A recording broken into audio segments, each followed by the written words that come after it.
Today is June 1st, 1994, and I'm talking with Meherwan Jessawala, continuing to chronicle some of his remembrances of beloved Baba over the course of his life.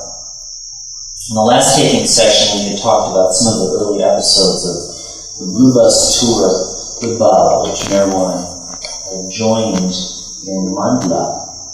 And today, we wanted to resume with some of the reminiscences of the time in Jabalpur, which would have been in late 1938, right? Early 1939, because the Blue Bus journey started on 8th of December, if I recollect correctly. So by the time Baba reached Mandla, I think we were into 1939, and this incident which we didn't complete last time about the fish and Baba's mother, so I think it occurred in 1939. It was the occasion of my thread ceremony. In Parsis, when the boy comes of age, then or a girl, then we have a sort of confirmation ceremony, as is common even among the Jews and other communities. So when the boy comes of sense and of age, then they take him officially into the religion, as it were. So some sort of ceremony is performed. In the Parsis, they call it the thread ceremony or Navjot. And Baba actually wanted to perform it himself, and my father said, "No, Baba, it would be better if the priest did it." So Baba said, "All right, please yourself." And so unfortunately for me and my cousin Sam, because he was also of my age, he was about 6 months senior to me. So Baba sent word to my aunt Banumasi that she should bring her child Sam also there, and the two boys' Navjot ceremony to be performed together. And this is in Jabalpur. This is in Jabalpur, where all this came up. Yeah. So when Baba's mother Shirinmai heard that my aunt is coming from Bombay, she tells my mother that, "See, tell your sister to bring with her a nice pair of fresh pomfrets, because she'll like to eat them. They are delicious fish," yes. So, but at that time, it was a phase of strict vegetarianism for the ashram. So, and anything that entered the ashram always had to have permission of Baba personally. Each and every item that came in or went out, Baba personally saw to it. But when this letter was written, then Baba's mother asked my mother to quietly put in a PS sort of thing to bring this fish without informing Baba. So actually the letter had already been through inspection afterwards. Then in the PS, my mother added that, "Look, Baba's mother would want you to bring a pair of good fresh pomfrets when you come over." So my aunt comes at the appointed time and date, and Shirinmai tells my mother, go, your sister has come, see if she has brought the fish. So my mother goes there and says to Banumasi that, "Well, have you brought the fish?" She says, "Yes, of course." So she quietly takes the vessel from her and quickly brings it in, and and tells Baba's mother that yes, the fish has arrived. So then that lunchtime, my mother heats it up and brings it to serve to Baba's mother. Then as it is laid out on the table, and Baba's mother tries to take a morsel out of it, suddenly from nowhere, two cats suddenly jumped on her shoulder, one on each side. And Baba's mother was rather, she never liked cats, especially black colored cats. And I don't know from where these two black cats suddenly arrived on the scene. And when they were perched on her shoulder, she screamed loudly and threw the fish off to distract the cats. The two cats pounced on the two pieces of fish and just made off with the fish. Just then Baba arrived on the scene. And Baba looked askance. He says, "What's this smell I get of fish? How come in the ashram smell of fish?" And my mother, who got very scared, she said, "Baba, she didn't ask for it to be brought from Bombay. But without my order, how did it come in? Who got it?" As if Baba never knew anything. He professed total ignorance. And Baba's mother flared up, She says, "Yes, Merog, it's I who called for it. You have anything to say to that?" So Baba says, "But without my order, mother, how could you do that?" But I called for it. I like fish, You know how I like fish. But mother, you know that in the ashram that it's strict vegetarian, and how is it that you did that? Well, she said, "I liked it and I just called. And I know you didn't want me to eat, and that's why these cats came in. I know it's all your working." So Baba says it's fortunate that those two cats came and made away with the fish and saved you from breaking my orders. So you should consider yourself very lucky. And that peeved mother all the more.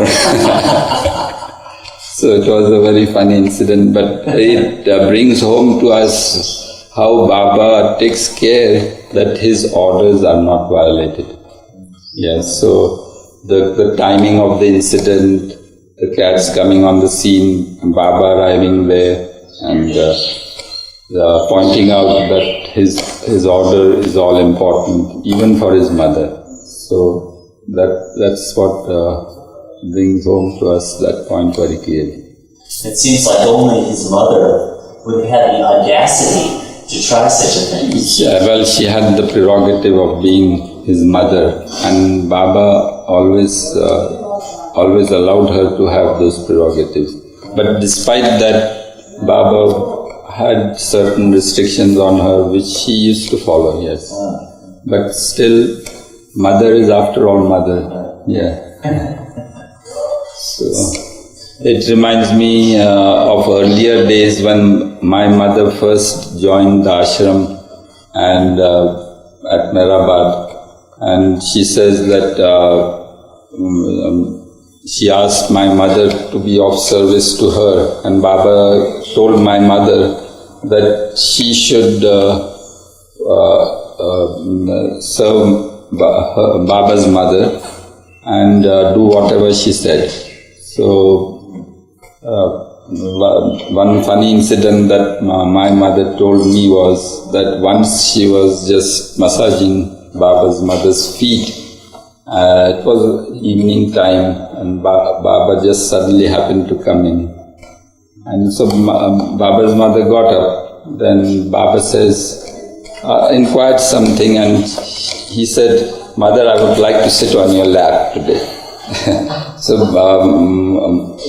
it was a very, very nice scene that my mother described. That mother got very annoyed, Baba's mother. He says, "Meherwan, behave yourself. There are people all around, what they will say, what they will think about this. And you're so heavy besides." No, Baba said, "I want to sit on your lap." And he just came and sat on her lap. So it was a nice scene that I suddenly remember now here. So these little scenes would be there with mother and Baba. Yeah. And she came and joined at Jabalpur. She wasn't traveling on the blue bus with Baba. No, she would come off and on and be with Baba. Whenever she liked to come, she would write a letter that she's coming, and then she would just come in. She had the prerogative to be there. Yeah. So that's how these incidents would take place. Yeah. Your mother had this special relationship with her. Yeah, Baba's mother was very fond of my mother, and they would get on very well together. Not with other women, but particularly with my mother. She would be very charming. Tell her stories of old time with Baba when he was young, and my mother would pester her to tell stories, and sometimes she would get annoyed and say, "Why bother me with this all the while? What's there to tell about these stories of young days of Baba?" And my mother would be after her. And when she got into the mood, she would tell her very, very lovely stories of those days. Yes. Do you remember other things from that stay or that time? Then the thread ceremony was performed. Yes, there was another little scene at that time. Masaji was always in charge of the cooking. Yet he was an expert cook, especially for big occasions, for big crowds. He had that knack of cooking for big crowds. So during my Navjot, he was in charge of all the arrangements for the food. And for breakfast, or probably at lunch, I don't know, sev is the thing that is done on auspicious occasions. Sev is like a sort of vermicelli, which is a sweet dish which is served for guests who come for the ceremony.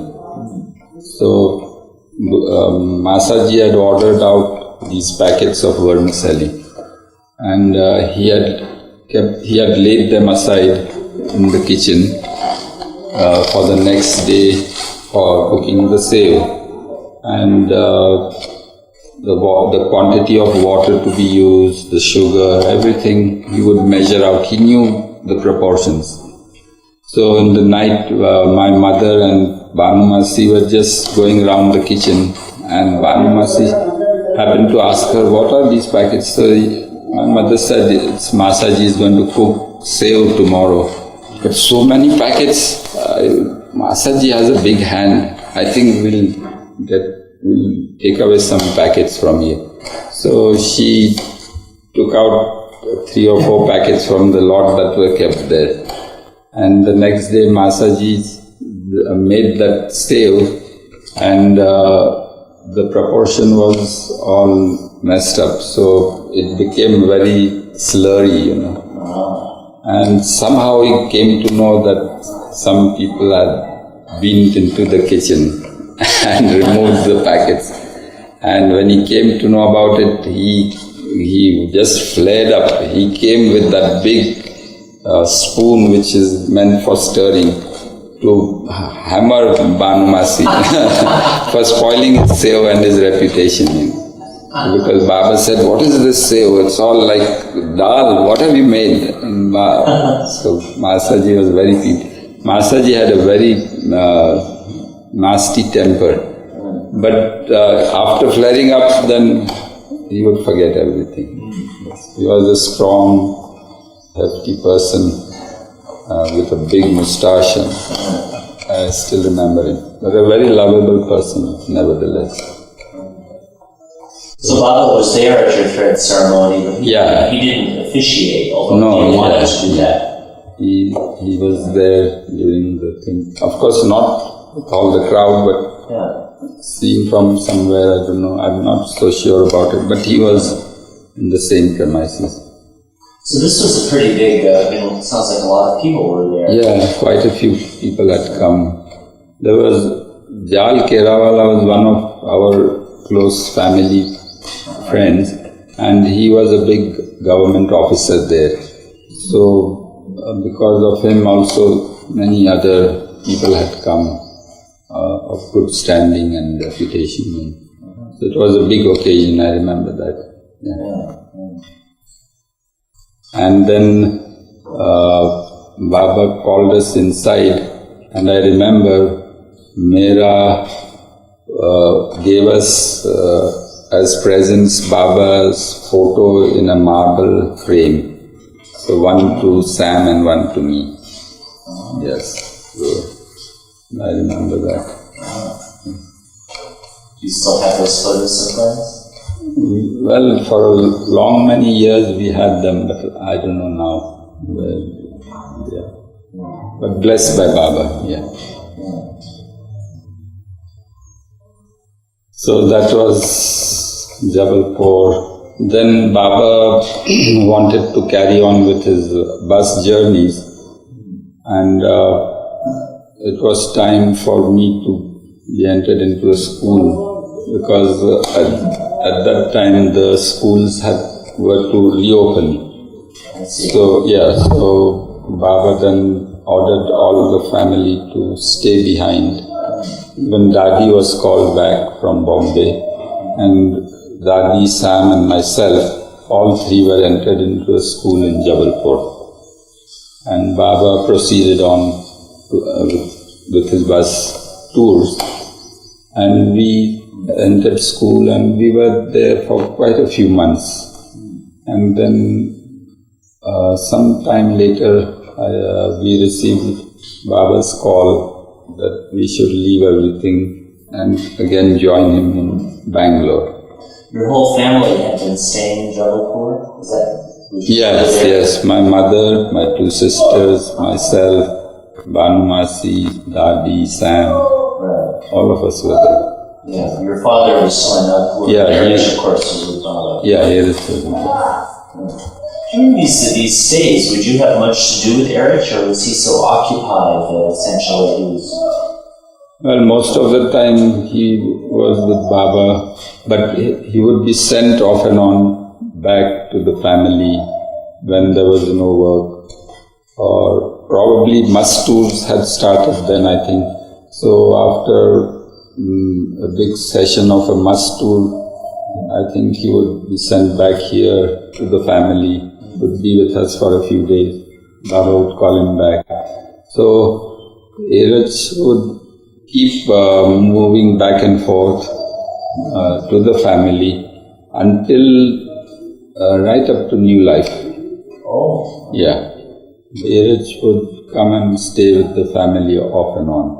But after the New Life started, then he stopped coming altogether. And only when Baba would come to Pune, that Baba would send Erich for the night to Bindra House, where we were staying in Pune at that time. So then always Erich would be with Baba. Except for the last year in Guru Prasad in 1968, when Baba didn't send Erich to Bindra House, even for the nights. That was a period of exceptionally strict seclusion. The penultimate year of his life. Yes. So much so that whoever stayed in Guru Prasad didn't step out of Guru Prasad premises, and those who were out were not allowed to step in, except the boy who was sent to get Baba's food. So that was the only link we had.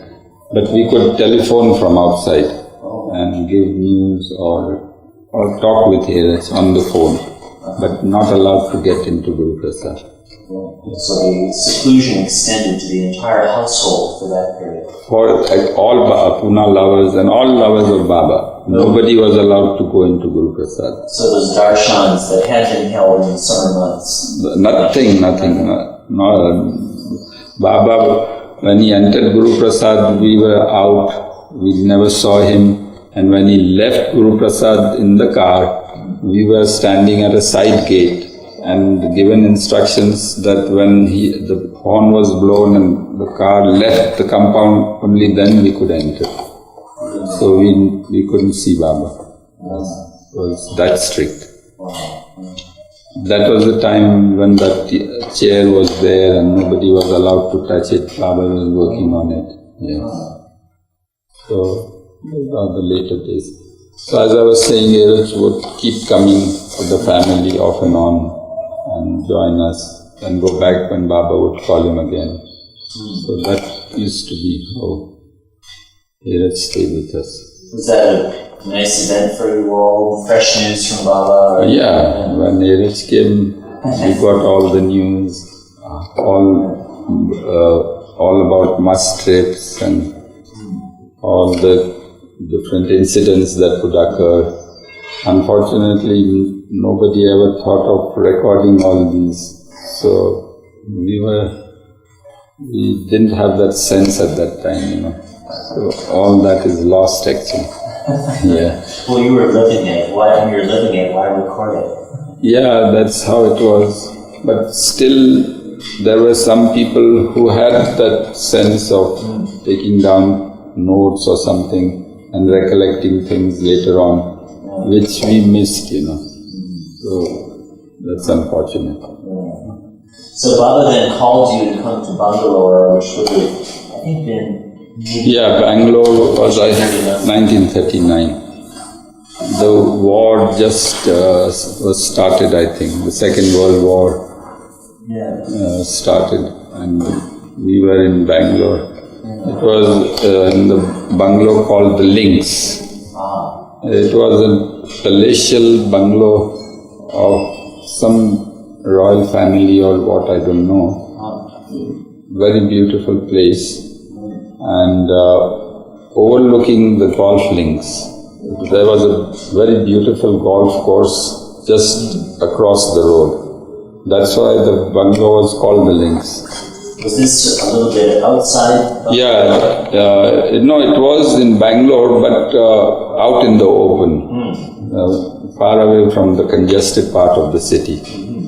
And very beautiful place with a big compound, and it had a first floor, as far as I remember.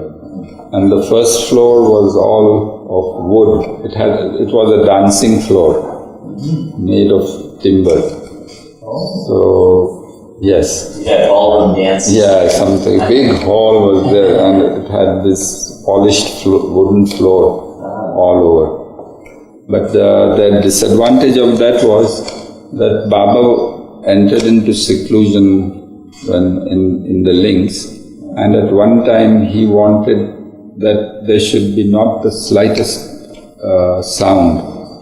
So on top was this wooden floor, and the Westerners were there on the hall up there. And I remember they had these high heels, and they would walk on the floor, and there would be this big sound of people walking there. And somebody would rush up and say that they have to be very quiet.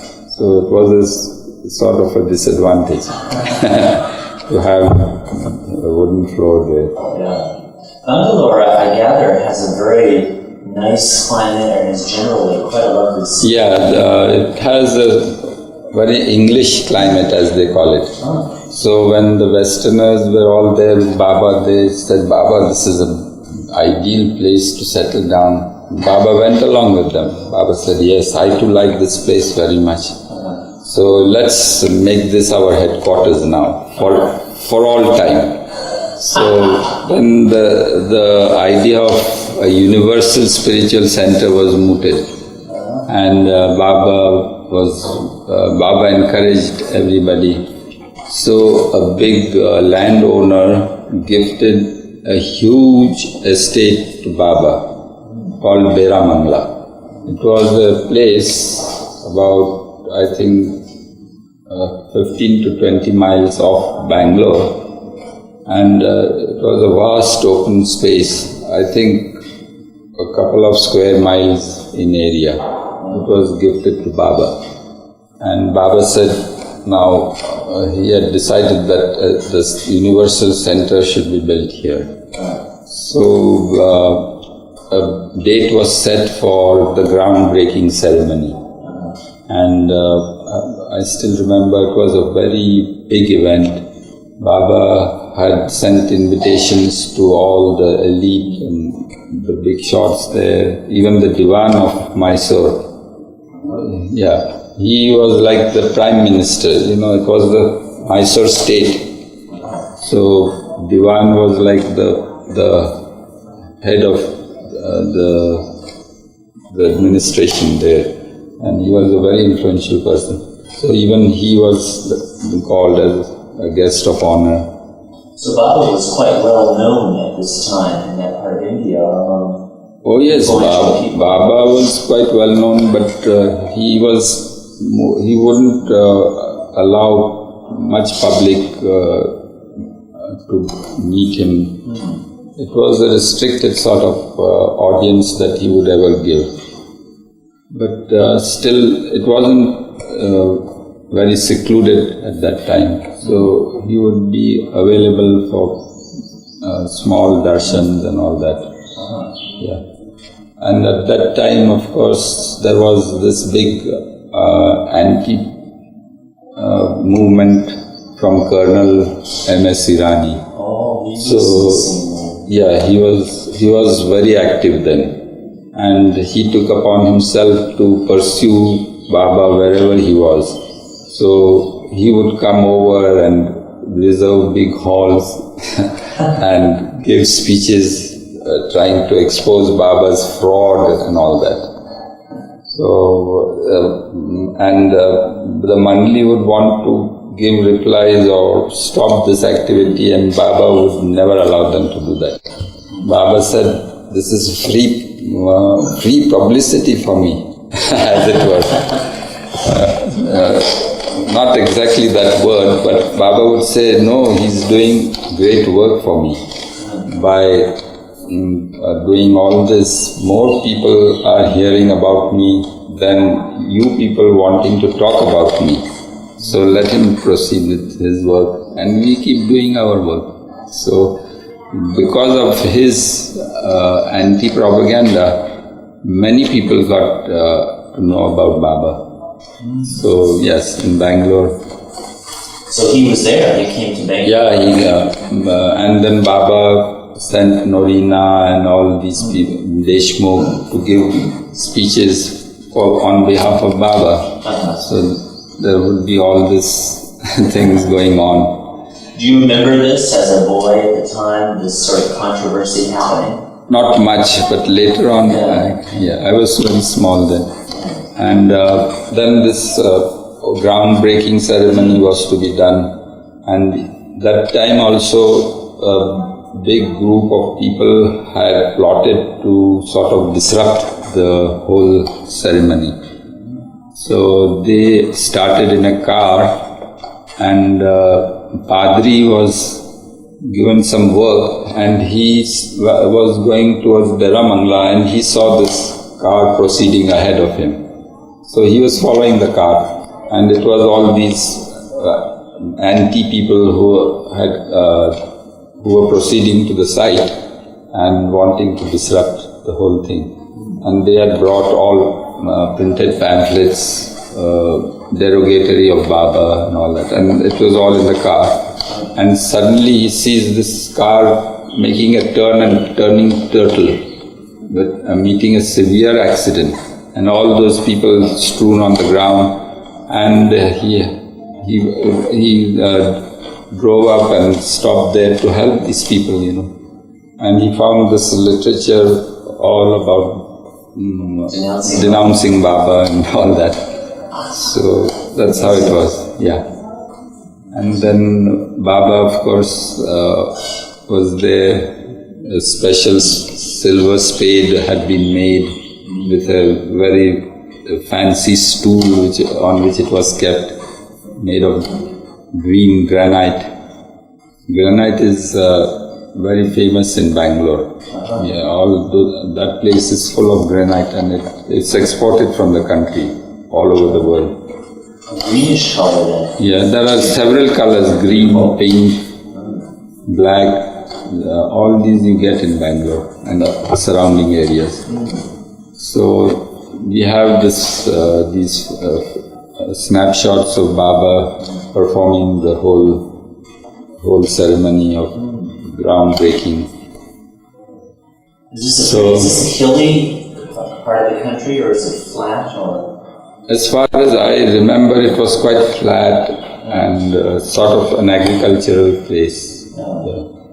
So then there were some blocks built there thereafter, after the ceremony was over.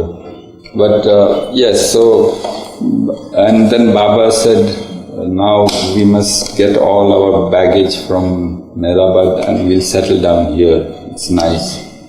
So the Norina, Elizabeth, Nadine, all these people had all the things brought from there. The other women also. So a huge carriage was reserved and all the baggage was being brought over. But before it reached Bangalore, Baba suddenly said, no, I think my work here is over and we need to move. Baba darling, Norina would suddenly gesticulate. But Baba, we just called our baggage. Baba said, no, I think we must move from here. This place will not suit my work now, henceforth. So that's how it used to be. Baba would make them be subservient to his wishes. So he would go along with them, make them get involved in certain activities, but when he wanted them to dissociate from that, this is how he would cut it short, so that there would be no involvement in any activity other than to just be with Baba and follow what he would want them to do. So that's how these little incidents bring home to this fact of being with Baba. I was reading in Kitty's memoirs about a time in Bangalore that there were some of the mad people and musts were, I think, maybe moved there from Meherabad. Yes. Not mad people. Mad Ashram was, I think, disbanded before before the Blue Bus journey started. But the must work continued. So there were certain musts left behind, and I think Airaj was in charge, and they were brought over in Bangalore. And in this compound, actually, there was a small place built up where the musts would feel at home, and there would be a sort of a tea shop sort of front, and they would feel at home. I think Duncan called that Must Hotel. Did he? Yes. I think so. Yeah. It's at Bangalore. I remember there was one place where there was a Must Hotel with a sign. That's right. So the musts would think they are in the street, and they would feel at home. And Chetty Baba was there. He was the most favored must at that time. Baba said he was on the 6th plane, and a Jamali must, a very soft-spoken and gentle person. And he had a weakness for one thing, and that was rasam. Rasam is a preparation of tamarind juice with spices. It's very tasty, and especially in hot places, this is a very refreshing thing. And they have this as a staple food there. So Chetty Baba would love this rasam, and he would be given liberal supplies of it. And another thing he liked was to have a lot of sand around, and so Baba had actually brought this fine sand for him to just be there. After a bath, he would have this. He would just like a child. Yeah, like a child. Yeah. Just play in the sand and like he would make mounds and push play in the sand, and just throw sand upon himself. Yeah. These were the characteristics which I remember. And there was a big straw hut built there. And when Baba was in seclusion there, we were asked not even to look in the direction of that hut. So strict Baba was in seclusion. It was in the compound of the Links bungalow. Yeah, and Baba sat in seclusion there. And I think it was at that time that Dheeraj had that little experience of Chetty Baba coming out after being with Baba and happened to brush Dheeraj, and he got a terrible shock as if a big high-powered current had flown through him or something.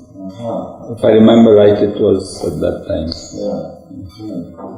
So did Baba go into seclusion, was this for a period of several days, or it was like every day for a certain time? I think for several days also, and then it would be intermittent. I'm not very clear about it. But those were days of intense work with mass and seclusion off and on.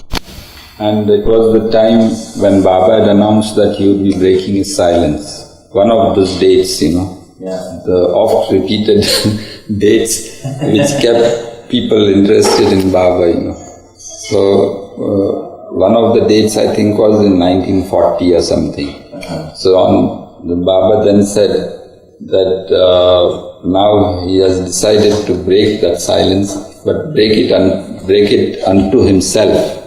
So we remember on that day we were all asked to be very quiet. Baba was in seclusion, and that he would be breaking the silence to himself. So it was in Links, I remember. It was a very solemn day. The whole day we were supposed to be very quiet, not to make any noise. Did he say anything afterwards, or did he indicate that he had in fact broken the silence to himself, or what was the general reaction among you all? Well, I haven't much recollection of that, but the day passed off very quietly and solemnly. I remember that. Did you have any personal, as a little boy with the musts, would you avoid them, or would you ever, any of the white children or anything? Nothing, there was no contact with them. Baba never encouraged any of us to have any contact with the mass. Yes, he never encouraged that. Unless Baba called, and then only you were allowed to go there. Otherwise, he would not like any such thing. I remember one mast was named Chadar Baba.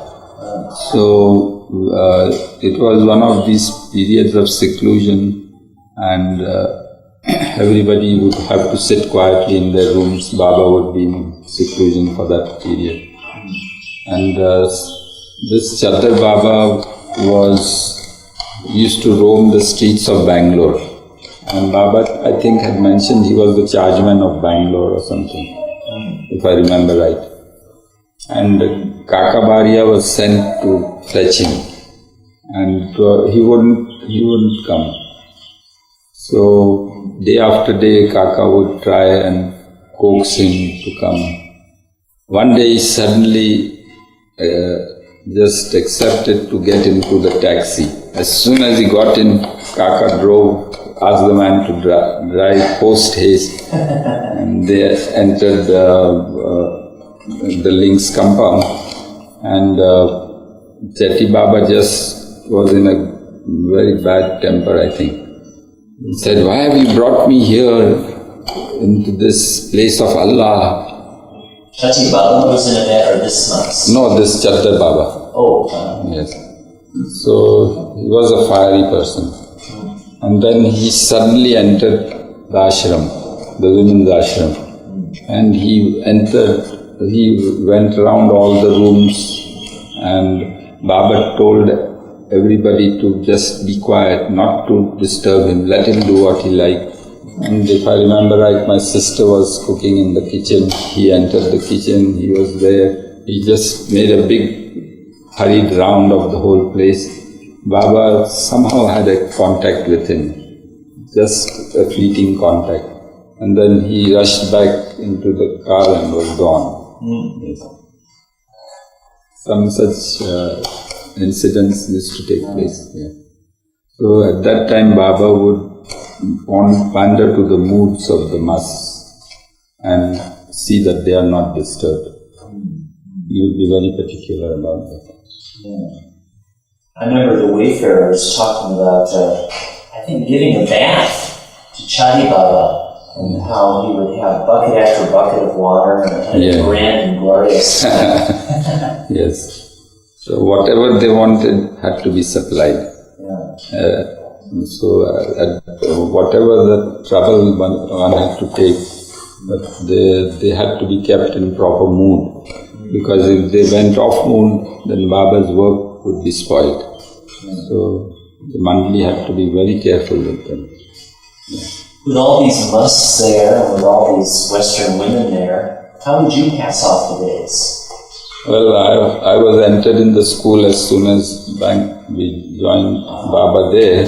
So most of the time I would be in school, and other times, of course, I would just play around in the compound. Early mornings was exercise session for me. Margaret was my physical teacher, so she would get me through the paces. I was a little weak in constitution. Baba says to Margaret that I should be given proper exercise and all that. So she would be there. Was it you alone, or was Sam there? No. They all left. After we came to Bangalore, a funny incident occurred. Sam's father wrote to Baba saying that he wanted his children back immediately. So, because they were shifted from Jabalpur to Bangalore, and Baba had in mind to get them entered with me into the school. But then he wrote a sort of unpleasant letter, and Sam came to know about this letter. So he was at that time a very unrestrained child, as it were. So he let go all sorts of fiery language as a child, I remember. Against his father? Yeah. Oh, that old hag and the swine, and he's depriving us from being with Baba. And suddenly Baba happened to come in, and they all tried to restrain him, and Baba says, no, let him say what he wants to say. And then Baba says, what's up, why are you so cross? And he said, Baba, I don't like to go back.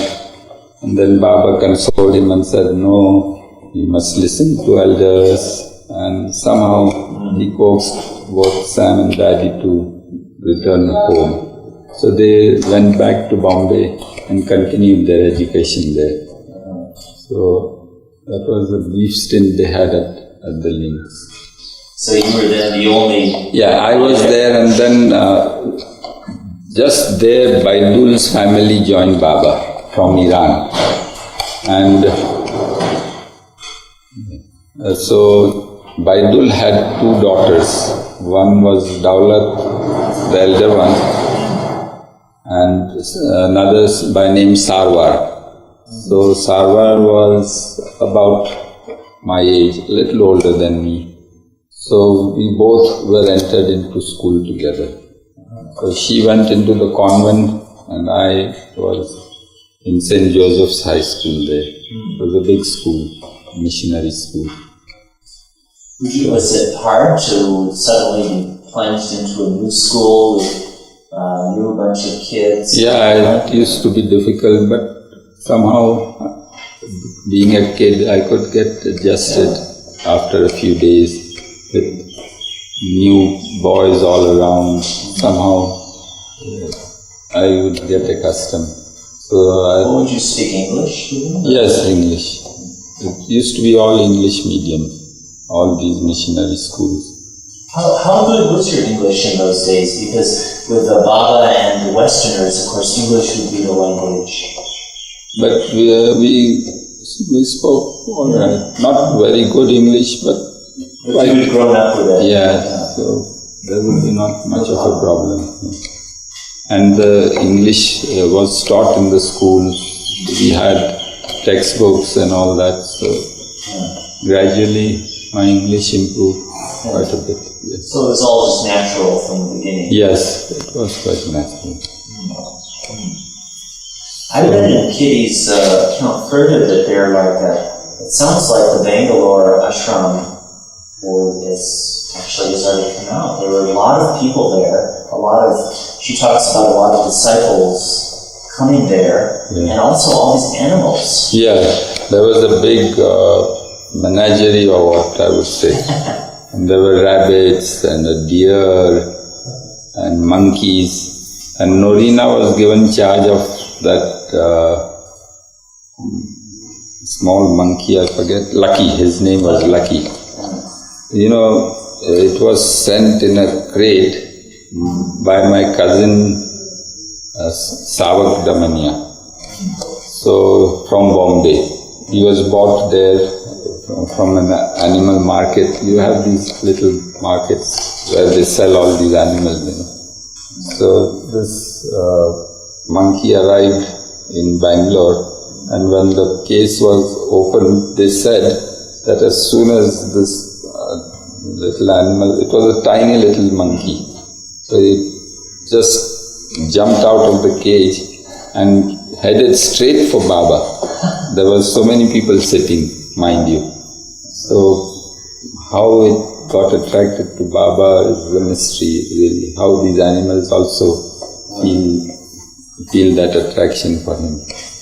And just went and perched himself on Baba's shoulder and started saying all sorts of things as if he was trying to repeat all the hardships that he had undergone.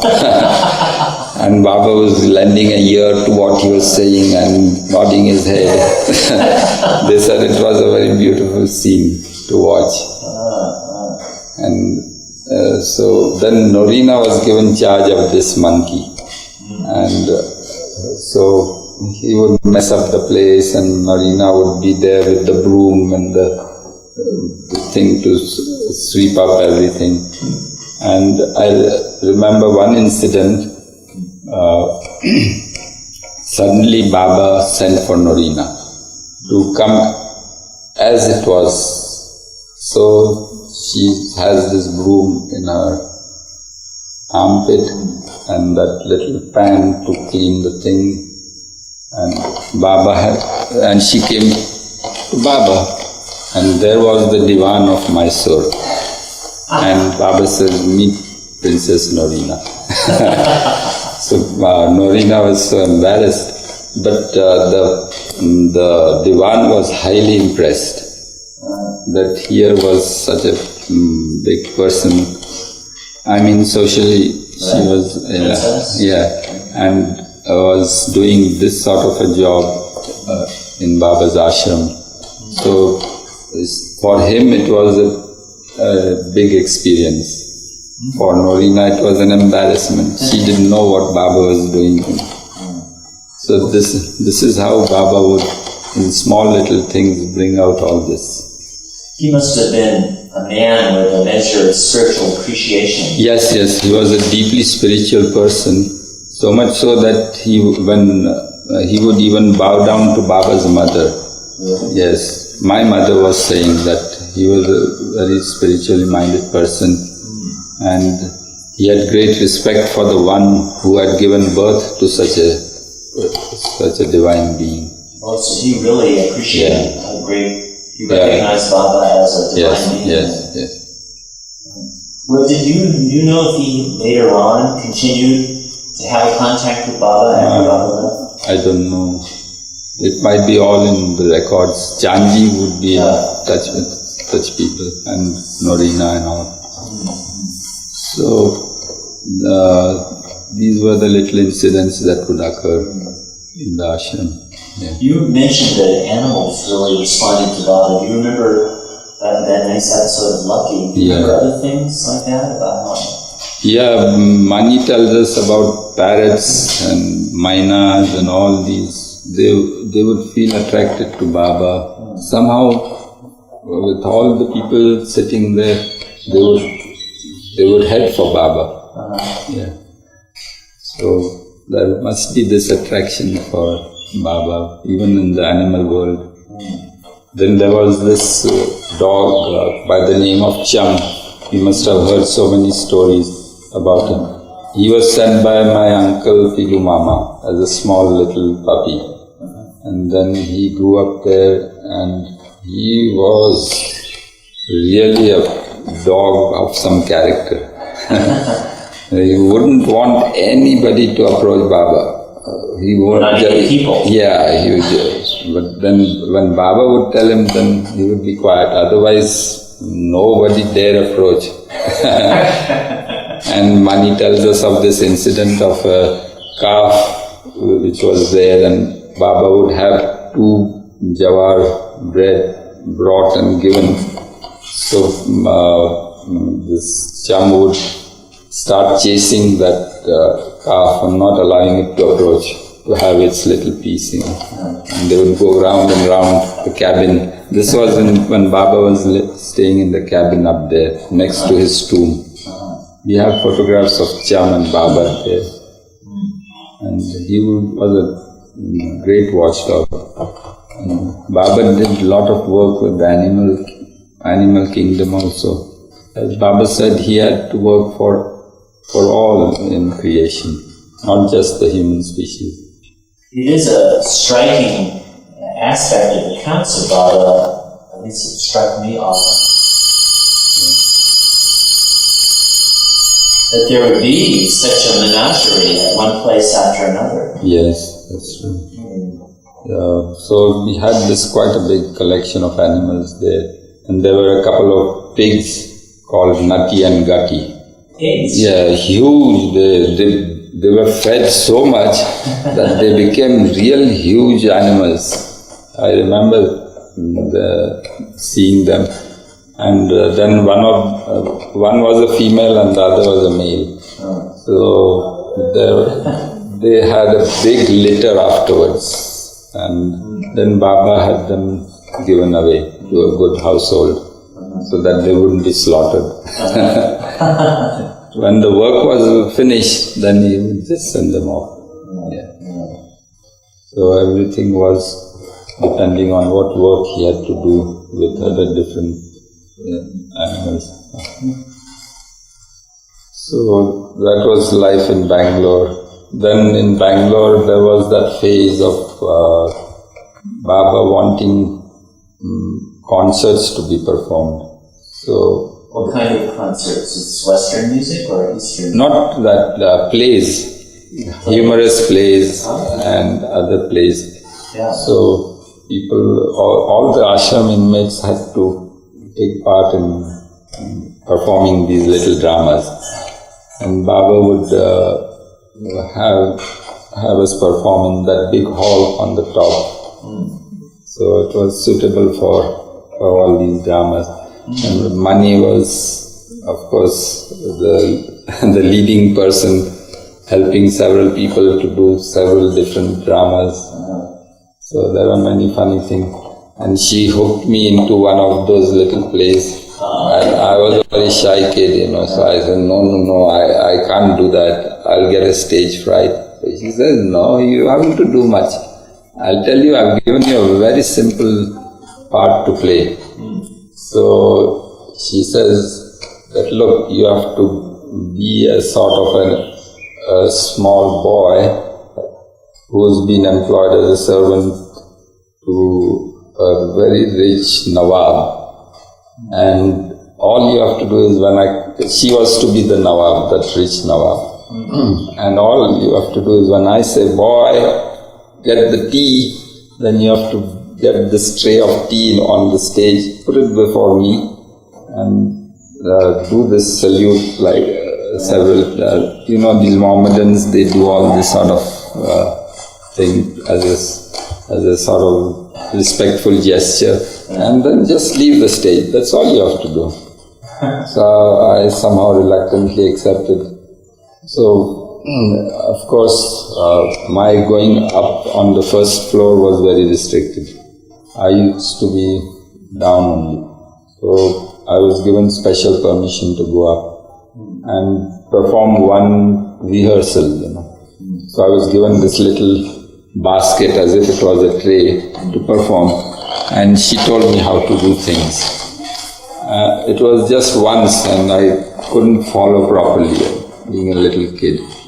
So then when the actual time came, I was all made to dress up with like a bearer, and this tray full of tea, and I was so nervous that I remember the whole tray was shaking and the cups were rattling with all the tea poured into it.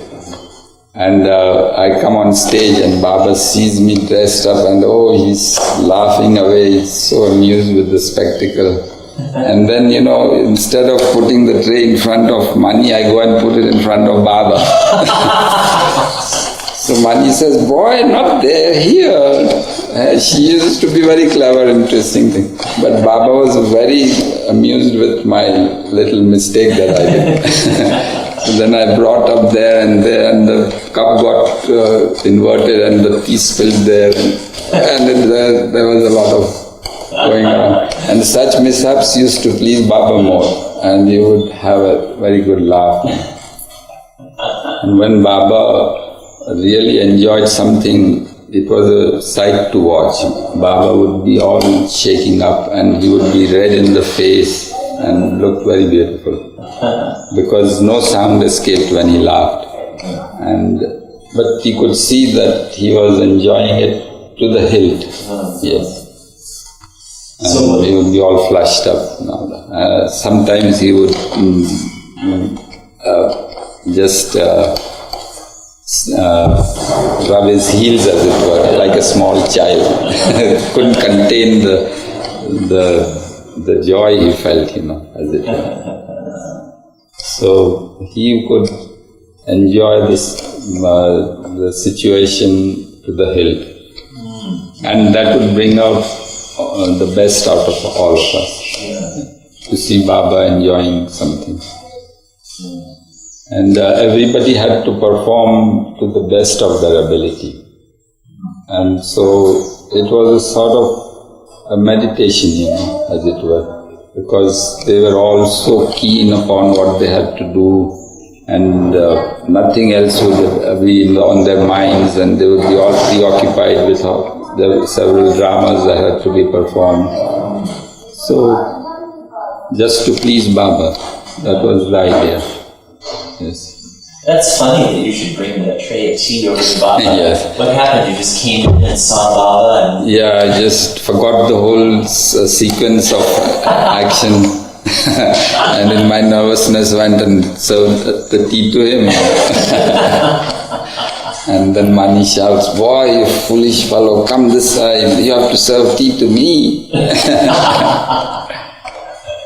Oh, that's funny. Yeah. Do you remember any of these plays, what they were about?